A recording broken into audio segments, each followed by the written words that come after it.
Here's your latest fishing report for Truman Lake, brought to you by Tackle HD and presented by Dave McCormick of the YouTube channel Fish30.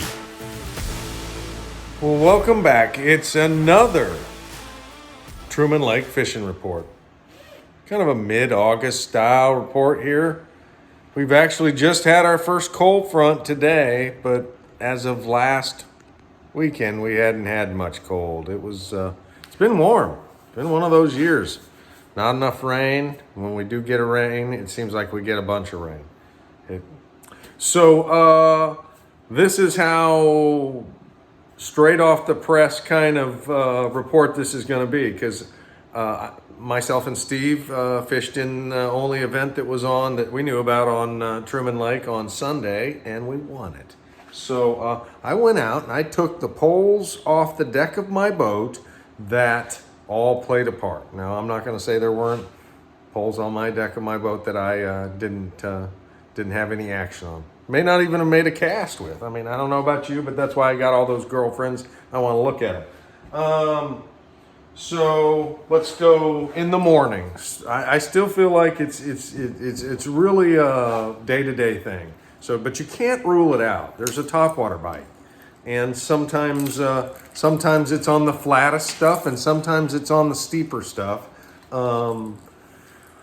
We didn't have a ton of success on it. There's a walking style bait, 3-hooked big bait. Here's the chopping or plopping style bait. Those were my two choices, kind of a shad pattern on both of them. Some very good shad population in Truman right now, obviously. Lots of little ones, but there's a lot of big ones. And I will say this too, when we see really good topwater chances, it's giant largemouth, and they're putting big giant shad into the air where they jump kind of like porpoises, coming completely out of the water. And I would say that right now at Truman, if you are looking across an area and you see some schooling fish and you actually see the fish come out of the water and you're interested in catching bass, you need to go over and fish into that school. Most of these hybrids won't come out of the water.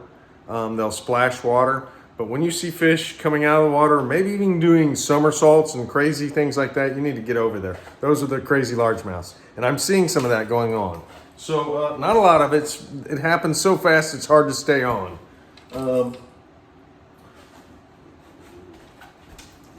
These three other poles did most of the work.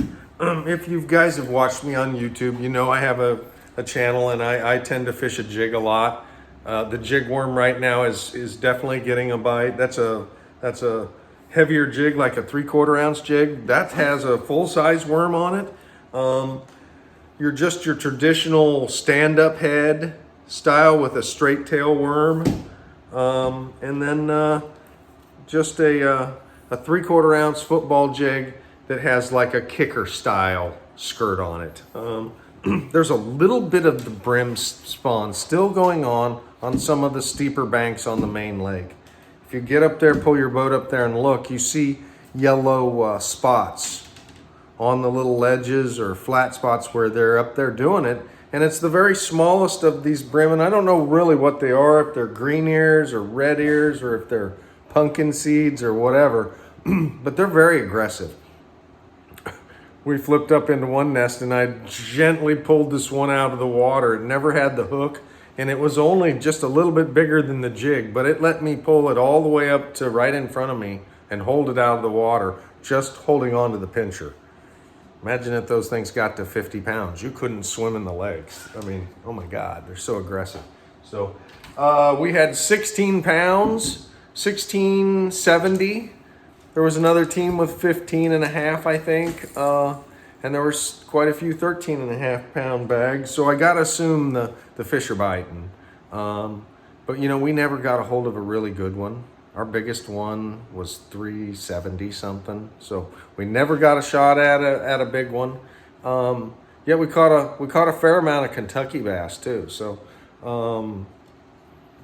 most of them were on the bottom around a main lake point or secondary point. I'm going to say between 6 and 14 or 15 foot maybe is the deepest one we caught. So shallower on the on the offshore side, if you know what I mean. If you're going to fish offshore, we didn't fish as deep as we normally would. So that's my point. Sometimes you got to adjust that. You got to let them fish talk to you. As soon as you get a bite, follow the bite.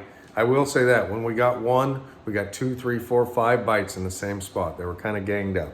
So that's your Truman Lake report for mid-August. Water temperature is about 85 and a half, 86 degrees. That's also going to depend on the day. A lot of skiers, you got to pay attention when you're driving your boat on pad. Look out in front of you. Lots of jet skiers. Lots of people pulling people on tubes, which always makes me nervous.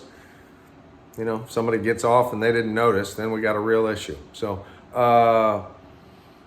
but I see a lot of people out fishing. I see some kids fishing. I saw this weekend a dad and a really, really young son out tournament fishing, and I think they had one of the 13-pound bags.